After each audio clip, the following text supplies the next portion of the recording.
Almost out to the shop. I'm going out to the shop because this is a very important video for my Mazda and Ford Ranger fans. So we're going to be getting out two modules today. Quick video.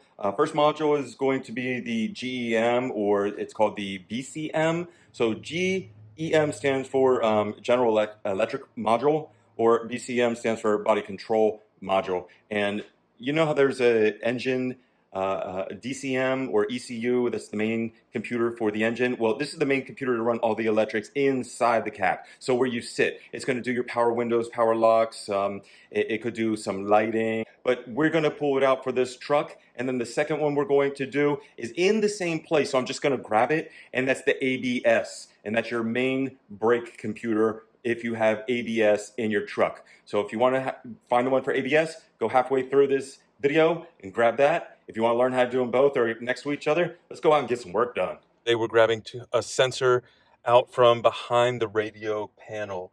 So the first thing we're going to have to do is take the two bolts out from here, pop the four pops out, pull the centerpiece out, and now we can get to our sensor.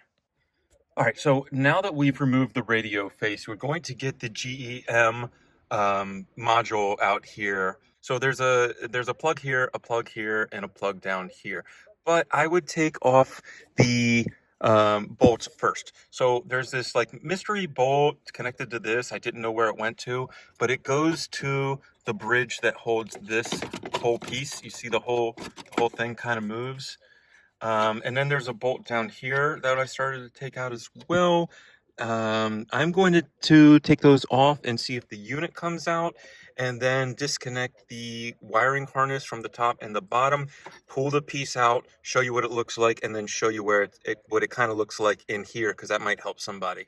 All right, so I took this one out for the frame piece right here, but when I took the bottom one out, I noticed that it was hooked in to this, and it slides down. So you don't have to take this piece out unless you're taking the molding, the brace out as well. But you take this one out, and then you grab this, and then you'll wiggle it down, and it'll slide out. And I'm going to take these pieces out. So you press and pull. Ugh, they're on there a little tight like that. Press and pull, press and pull. I'm going to get this one out. I'm going to get the back one out, and then I'm going to show you the piece on the back that slides on top. All right, so here's the piece. It's only got the one bolt, like I said, but before you bolt the one bolt in, you see these two kind of sliders right here.